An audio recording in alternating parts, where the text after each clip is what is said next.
Gledate Balkan u Evropi. Ja sam Borjan Jovanovski. Tema ovog našeg izdanja programa je Brexit. Odluka građana Velike Britanije da napuste Evropsku uniju je izazvala dramatičnu debatu oko budućnosti Ujedinjenog kraljevstva. Koje su posljedice za ovu državu od njene odluke da napusti ugledni evropski klub? Kako će se proces razvoja odvijati? Šta će biti sa Škotskom i Sjevernom Irskom? Te koja je cena koju trebaju platiti građani Velike Britanije su pitanja o kojima danas razgovaram sa evropskim poslanicima koji zastupaju različita gledišta oko Brexita. To su Danton, koji dolazi iz Konzervativne stranke, i gospodin Dawid Coburn, koji dolazi iz Stranke za nezavisnost Ujedinjenog kraljevstva. Dobrodošli u naš program i hvala što ste prihvatili naše pokane da budete naši gosti. Da počnemo sa najavama koje su neodavno, koje stižu sa svih strana, a i gospođa Theresa May, premijerka, rekla je da će ceo proces Brexita da će se odvijati veoma teško. Gospodine Coburn, šta mislite o tome? Kako će to teško biti? Well, it shouldn't be that difficult if people have goodwill. The trouble is, do they have goodwill? I'd like Britain to leave in an ordered way. We voted to leave. The European Union, if it's democratic at all, should allow members to leave if they so wish. That is a democratic wish of the British people, and that should be respected. So the European Union should be looking to help us leave rather than hinder us. But there are some people in the European Union who are not at all democratic. The European Union itself is not a democratic group, in my view, and the problem with them is that they want to punish Britain. But that's going to be a problem for them because we import more from Germany and France and the other European countries than we export to them. So it's in the interests of both the German Chancellor and the French President to make sure they export the same amount of champagne and Mercedes cars. So they're not going to muck about with Britain. They're going to, in the end, I hope, give us a reasonable Brexit. If they don't, well, bad luck. We can leave anyway, and we can operate on World Trade Organization rules, which means that we'll be doing what we do anyway. I don't think it's going to be a problem because the chairman of Mercedes will be knocking on the Chancellor's door, and I'm sure that the French president will be hearing from the cheese makers and champagne makers of France. Gospodine Dalton, kako je vaše mišljenje? Koliko će to teško biti? It's going to be complex. I mean, let's make no bones about this. The UK has been in the European Union for nearly 40 years. We are very deeply integrated in a lot of European policies. It's not just about trade. I mean, in trade, actually, if we don't have a deal, we have a way out because we have the WTO terms that we can fall back on, which are not ideal, but at least there's a basis, a framework there. But there are plenty of areas where there aren't a framework. For example, immigration, security cooperation, all of these things. There's no framework outside of the European Union. Transport. I mean, there's a classic problem here with flight arrangements. So it's going to be complex. There's a significant amount of negotiation that needs to be done. I agree partly with David is that both sides need to sit down, and I think at the moment we're having a bit of a, the start of negotiations, everyone's taking extreme views before we even start. I'm pretty confident that once the negotiations start, we will be able to start moving forward on a lot of these issues. But it is complex. It's not going to happen quickly. It's going to be very complex negotiations. But I'm also hopeful that we will get a deal at the end that works for the UK, but also works for the rest of the European Union. Gospodin Coburn je rekao da vas Evropska unija ne dozvoljava izlazak Velike Britanije iz Evropske unije. Zašto mislite da vam ne dozvoljava? Well, they're making it more difficult because basically they're terrified that the whole European Union becomes unravelled. Basically, there's no real requirement for the European Union. The European Union is a 1950s idea. It's been superseded by the World Trade Organization, the changes made there.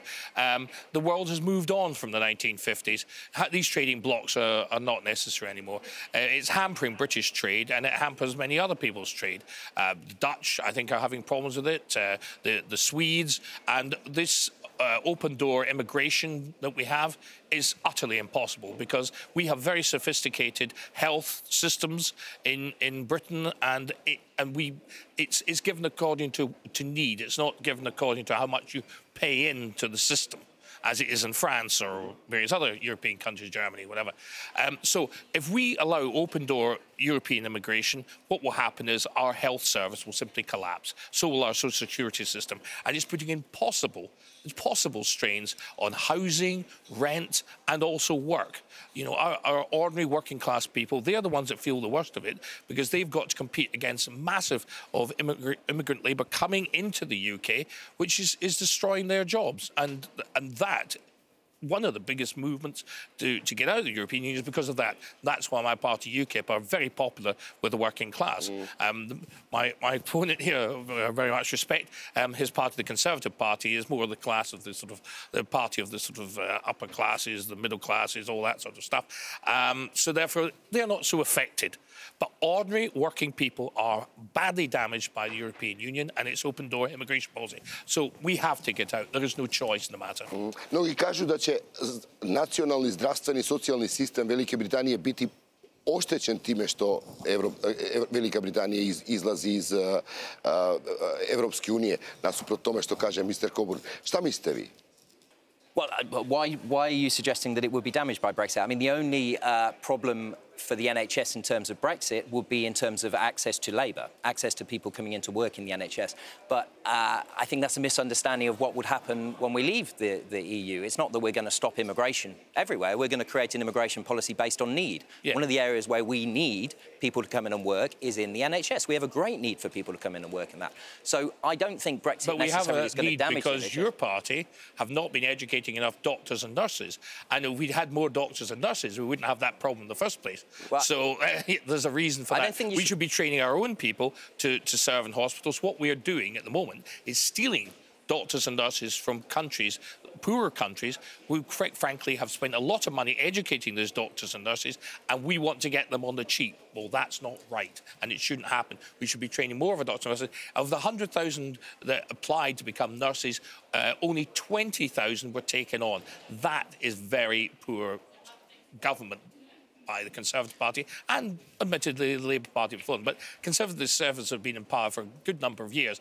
It's down to them. And also the Scottish National Party in Scotland, which have been a total catastrophe for Scotland. And that is down to devolution in Scotland. That is the Scottish government's responsibility, and they have not been training doctors and nurses. And they keep saying, oh, we need to bring doctors and nurses in from abroad. No, they don't. They need to train more of our people to doctors and nurses. We've got enough unemployed. Why don't we get training people who need jobs? Prekinuli ste bili od gospodina Coburna. Molim vas da izložite vaše stavove. Sorry about that. No, all I was going to say is, let's keep party politics out of it. This is about Brexit. The UK people have made a decision. We're going to leave the European Union, and we're now trying to deliver the best policy we can. In terms of nurses, let's be clear, it takes between 7 and 10 years to train doctors and nurses for the NHS. Now, it's not about one particular party. It's been a general thing of government over the last 30 or 40 years in the UK. You've been given 7 years. Why haven't you done something about it? It takes longer than that to train a doctor. Oh, you should have started when you got in, and you haven't done it. We are in a global market here for doctors. We train many doctors who go and work in other parts of the world as well. You should make contracts with them, and so that if they get trained by public expense, they should be working in the health service. But if other countries do the same thing, we won't be able to get people to come and work in our health service. I think we should make sure we train more of our own. Oko imigracije, vaša granica koja prvi filter koja sprečava emigraciju da uđe u Veliku Britaniju je Calais u Francuskoj. Izlaskom Velike Britanije iz Evropske unije ta granica dolazi u Dover. Yes. Well, da li vam to that won't happen. I'm sure there've been arrangements with the French. Otežnuti celu situaciju da se odbranite od imigranata koje vi kažete da su problem u Velikoj Britaniji. All I can say is that no, not at all. At the moment, everybody's queuing up at Calais to go into Britain, which says something about the British economy and the fact that Brexit is good for Britain. People want to get out of Europe. Immigrants do not want to stay in France. They want to come to Great Britain, mainly because we've got jobs. We've got a go-ahead capitalist economy that works. The European Union is not capitalist. The European Union, it's like the Soviet Union in many ways. It's a state direction of labour, state state direction of rules and regulation, state direction of industry. Well, that's not what Britain's about. We fought wars in World War II to make sure that we had liberty for business and capitalism and a freedom to do as we please, not directed by the state. The European Union does not like that. The European is more of the Soviet, French model, and that doesn't suit our... Dalton, da li se slažete vi da će se Velika Britanija lakše odbraniti od imigracije ako bude nezavisna od Evropske unije? Well, I think the first thing to say is the border in Calais is not guaranteed only by Britain's membership of the European Union. There's also a bilateral agreement between the UK and France, the Le Touquet agreement, which is why the border is in Calais. That will need to be negotiated between the UK and France separate from the EU. So I think it's important to make that point.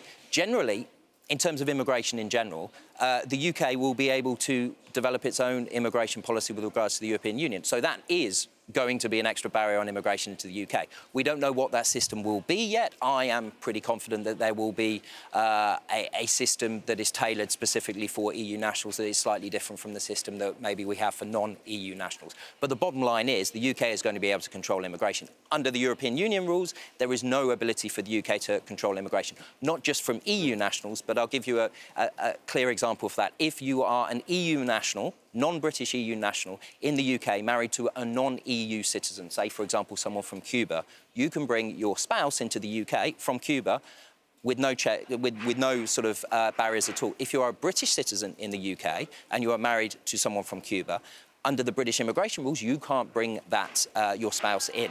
Now, that is unfair. That is discriminating against UK citizens in the UK. And these sort of things are one of the big reasons, I think, why people voted to leave the EU and why the UK is going to have a more robust immigration system. There is no doubt about it. However, that doesn't mean that we're not going to allow people to come.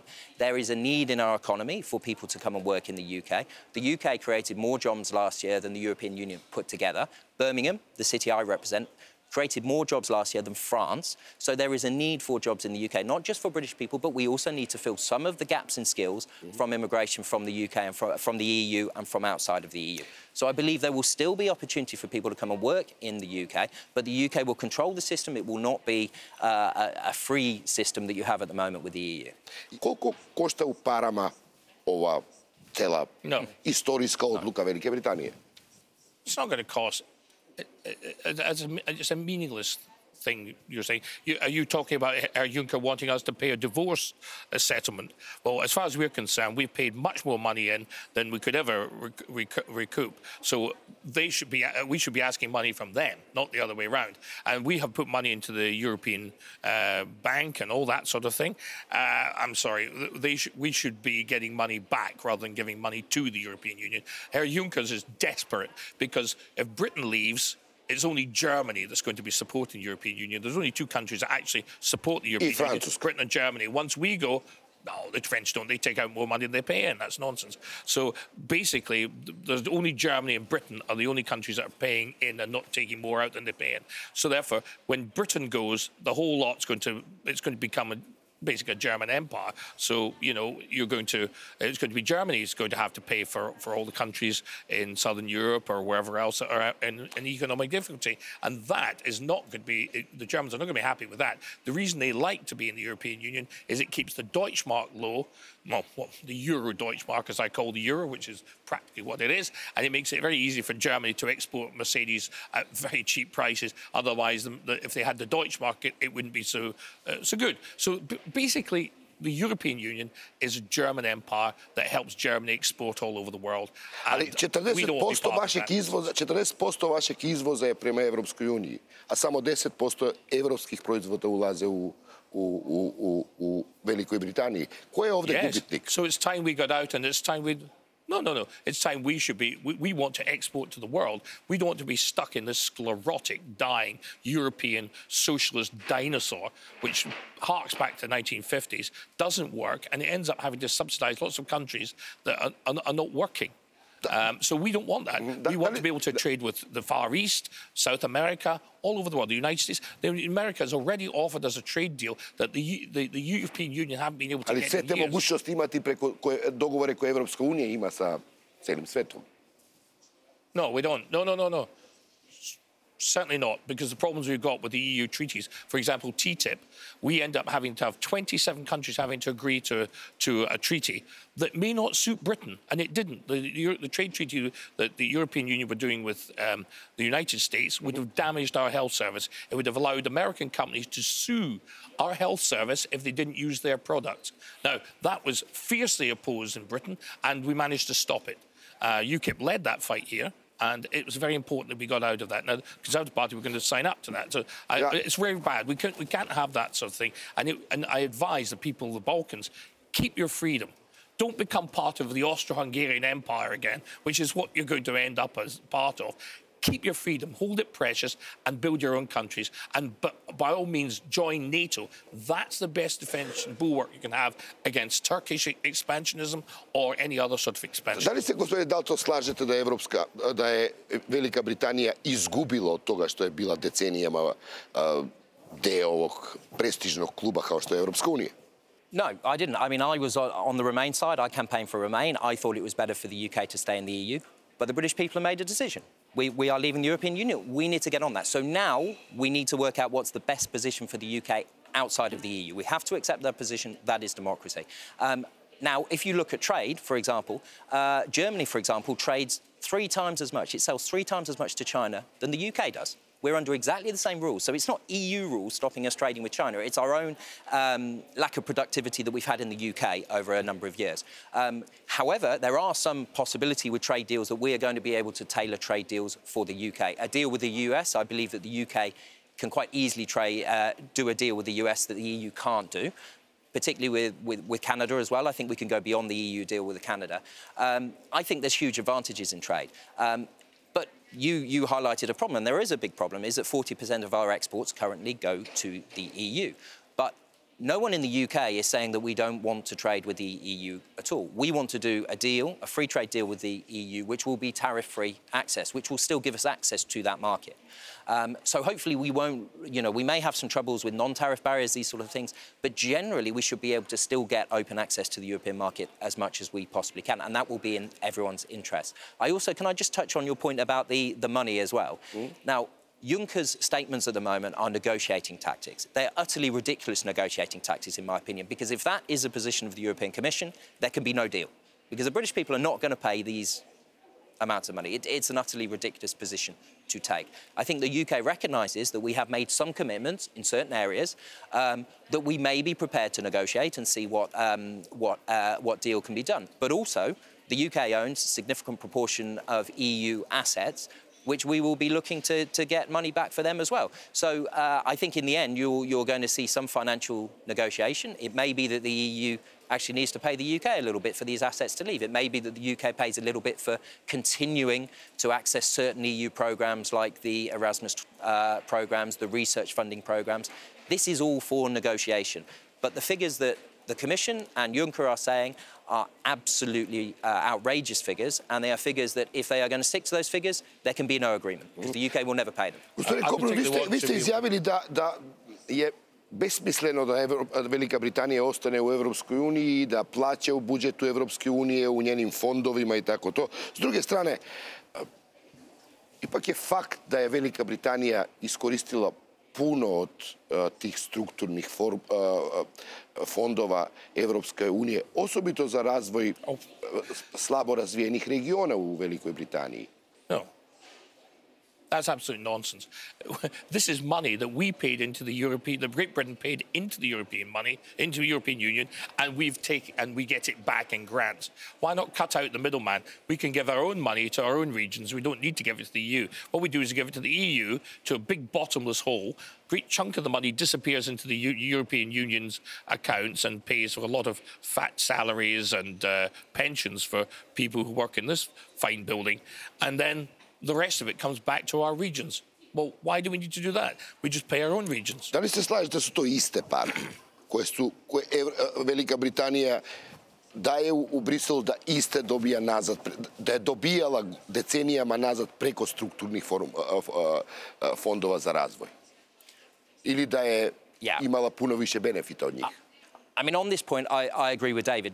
The situation at the moment is the UK pays a significant amount of money to the EU. The EU takes a bit off the top and gives us back with rules on where we spend it and also rules governing the economy as a whole, which means we can't then offer other state aid funding to other sectors.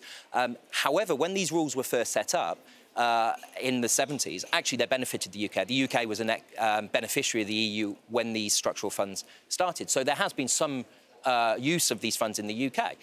The problem is, as we are now and as we have been for the last 10, 15 years, ultimately these funds probably, they put too many barriers on the ability for the UK to spend money where we want. And yeah, I mean, it's costing us money. Now, having said that, we recognise that EU structural funds for countries, new countries, particularly in Eastern Europe, is a good use of EU funds in general. We do think that the EU as a whole, the sort of development funding that's going to Eastern Europe and went to Spain originally, has helped these economies build up. They've helped create markets that we then are able to sell our goods to.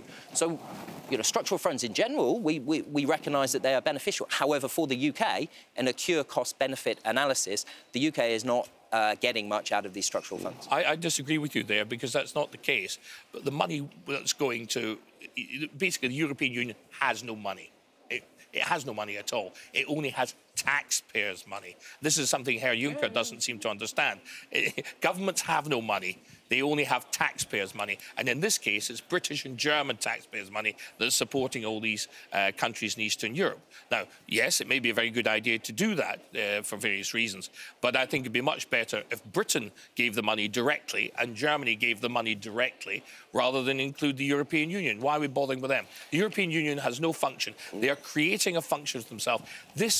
In reality, the European Union is a bureaucratic dictatorship. They want to change, get rid of democratic government throughout Europe and rule by bureaucrats.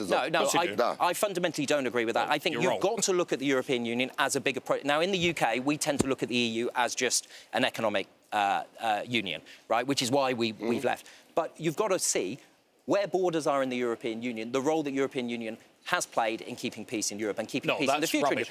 NATO has kept peace in Europe, and the British army, with men behind them, and that's what's done. I'm sorry, if you look at what happened in Slovakia and Hungary in recent years... What happened in Srebrenica?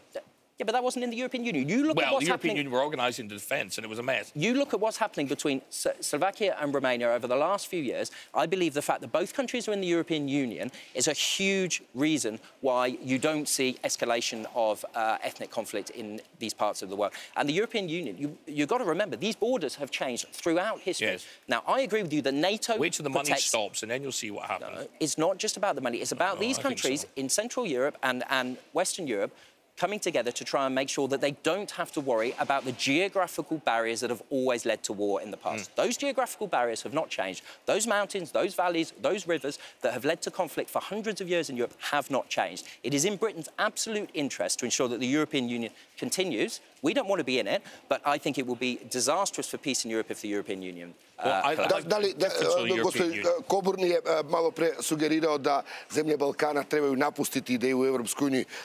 Koja je vaša sugestija zemljama Balkana? Well, I think, first of all, they should try and join NATO. I think NATO is the guarantor of their peace. I agree with David from that point of view.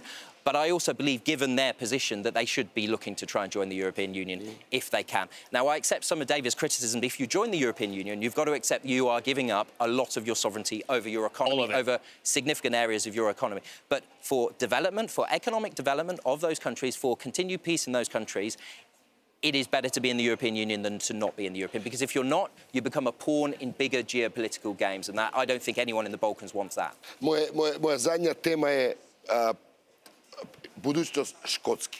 Najave su sve glasnije iz Glasgowa da Škotska želi napustiti Veliku Britaniju ukoliko Velika Britanija izlazi iz Evropske unije, zato što Škotska želi ostati u Evropskoj uniji. That's nonsense. The Scots voted to remain part of the United Kingdom, despite the Scottish nationalist government pouring every penny they could into making sure we didn't. Well, they were wrong.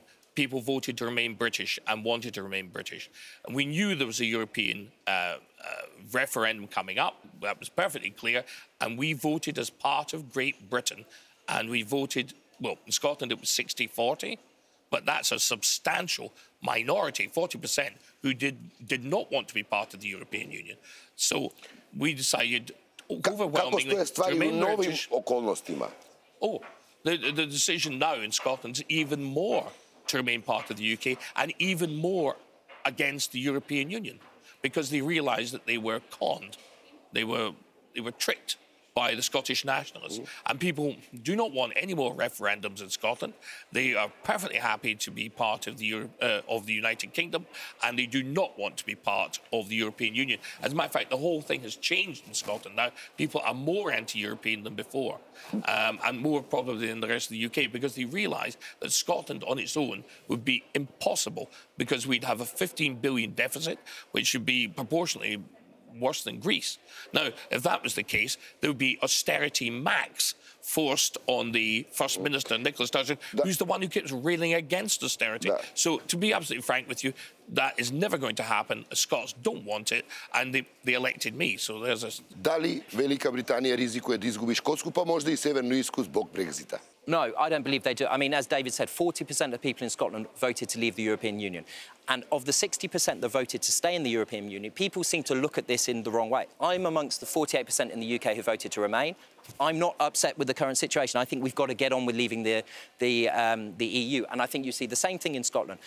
We had a referendum in Scotland only 3 years ago. It was a significant victory for staying in the UK, and the polls have not changed. The views in Scotland have not changed. In Northern Ireland, there are specific challenges with the border, and we all recognise there are specific challenges with the border. But also in Northern Ireland, nearly 40% of people who voted to leave the European Union. So this idea that Scotland and Northern Ireland in their entirety are opposed to the English view on Brexit is completely wrong. It's a fabrication by the media, I think, of actually what's going on. The key fact now is to get a good Brexit for the whole of the UK, that the whole of the UK benefits, and also Brexit will allow Scotland and Northern Ireland to actually have more control over quite a lot of further policy areas that were previously controlled by the European Union. So actually this could be good for the future integrity of the United Kingdom. Gospodine Danton, gospodine Coburn, hvala vam što ste bili gosti u našem programu. To je sve za danas. Naš program možete pogledati na našoj web stranici aljazeera.net/Balkans. Hvala vam na pažnji I doviđenja.